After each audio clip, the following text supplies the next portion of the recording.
Hello and welcome back. I know, once again, I show up once every couple of months and disappear. It's like a magic trick, but bad.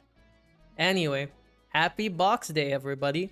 We finally got substantial content updates to Rush Duel-Links. It's crazy. It's been 3 months or so. All we got are like bundles and structure decks and whatever, but finally, a good update with maximums finally introduced.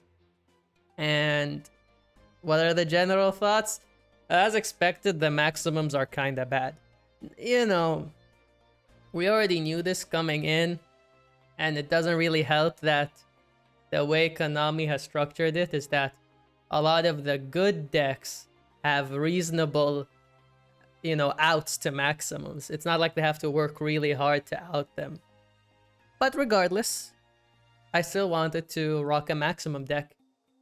And I ended up with Overroad.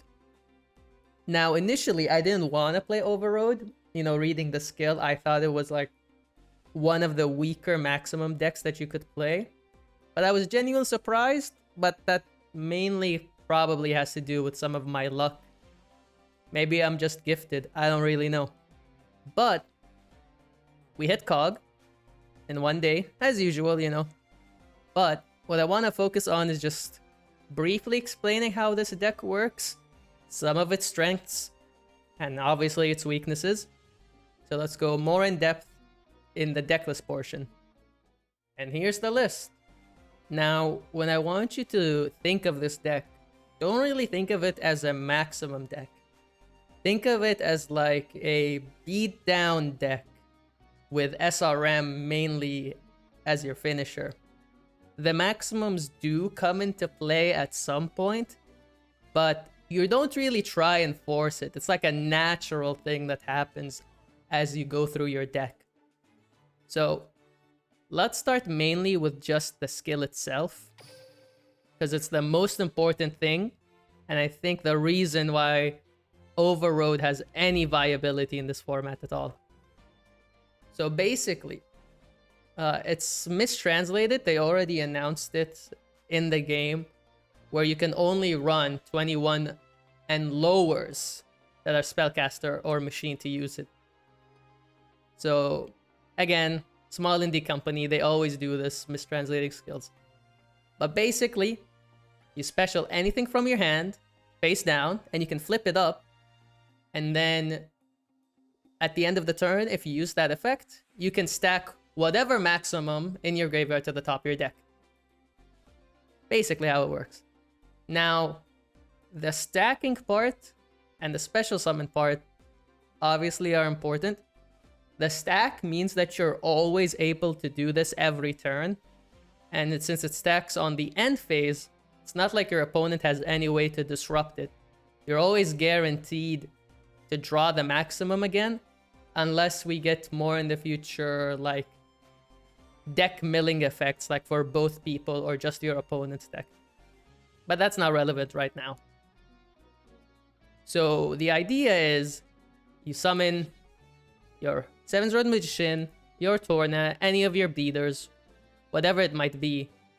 Even your middle piece sometimes comes into play. And you just control the board. You just do trades, you try to survive, and then eventually you either win through, normal SRM beatdown, or you actually summon Magnum Overlord, and you just win with a 1-turn max summon kill. Basically.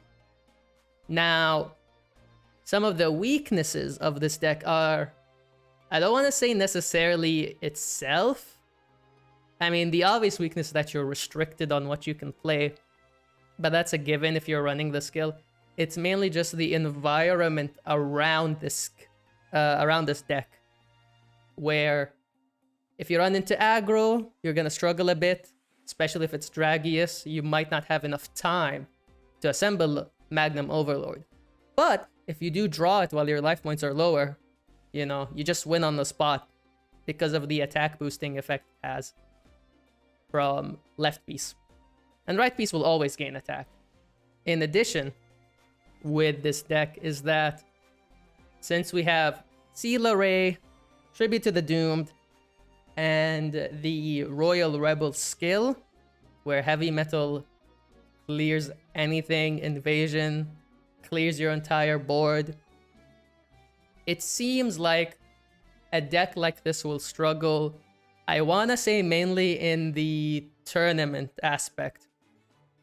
If you're going into a field where everyone's playing like Rebels, heck, even Harpies might even out your deck favorably.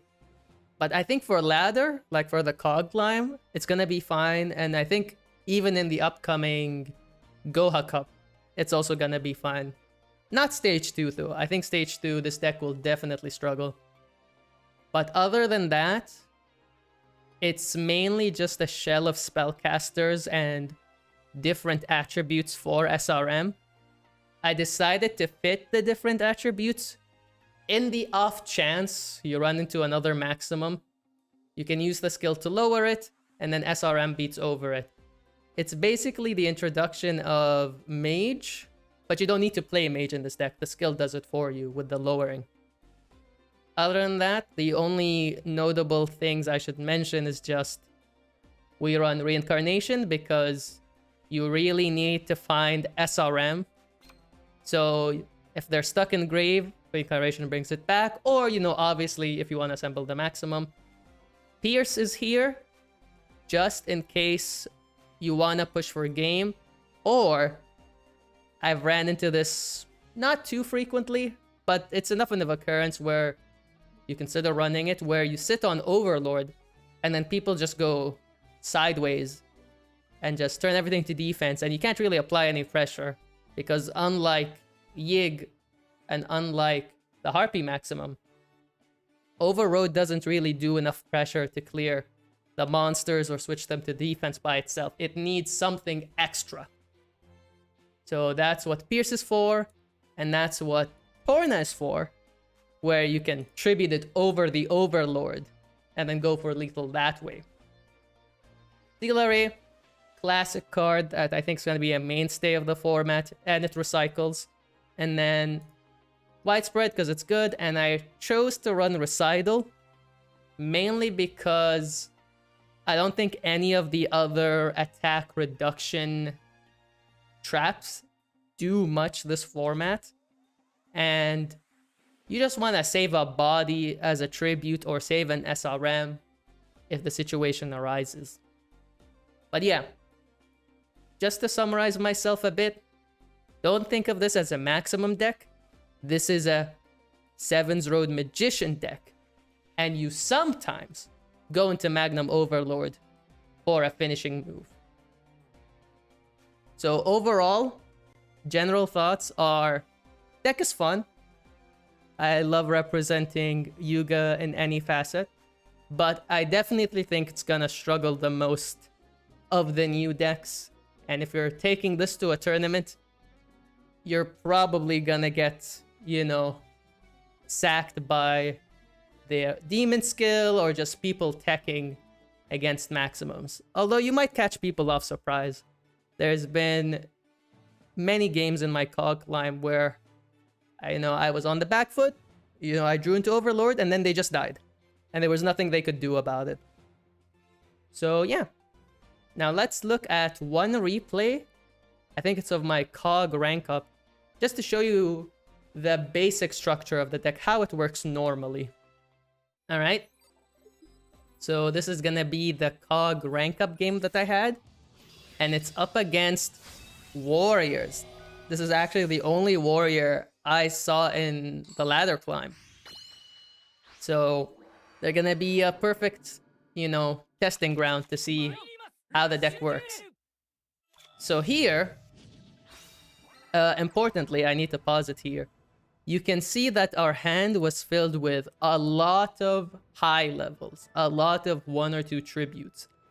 And normally, a deck like this would really struggle. It would find it hard to find its footing because you'll always be behind in terms of cards and needing the tributes to summon. But because of the nature of the skill and it cheating out the monster, even if you're stuck on high levels, as long as you have one of the maximum pieces in rotation, you'll always be able to special summon something to at least get back into the game. And that's gonna be really important, as we'll see coming up next. And then since obviously it stacks it to the top, you can keep doing it again and again. So let's continue. So here, simple play, and then they decide to clear one of my monsters. Here we use the skill again, send the maximum piece, cheat out SRM, big damage, and now we're left with one card, and this is the second half of the deck if you decide to go for it, where you try to enable Overlord, where you set it up by keeping the pieces in hand or at least having them be in rotation. Also, importantly, when you set the monster, your opponent doesn't know what that monster is. It doesn't like flip it up to show it to your opponent. So sometimes you'll set a low level and that will incentivize them to hit it, or sometimes you'll set, a 2 tribute and they'll also hit it. So keep that in mind.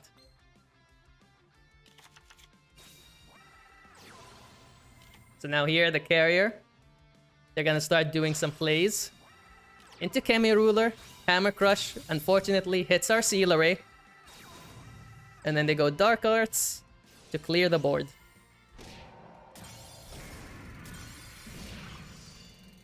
Our turn rolls back, and we haven't drawn the maximum, so we'll try to do the best we can here. And then, because of the Battle Slash, they live on 200 life points. Crazy, crazy stuff. Goes back to them. And now, they establish Yami Ruler. And once again, clear the board. And here, we haven't drawn Overlord again, but because we can keep doing the same play again and again, with enough stat reductions, we're able to attack over a 25 for lethal. And even if they had activated Yami Ruler, it wouldn't have done anything because obviously the skill cheats out your monsters. And that's the deck profile. Obviously, I didn't actually maximum summon, but it happened, and I don't think you need to see a maximum summon to see how the deck works. It'll just happen naturally if you play the deck and you enable the situations where you can assemble a maximum. So overall, once again, I like the format somewhat. It's tempered because it's new, and the recency bias where because it's new I like it and it's different from what was before.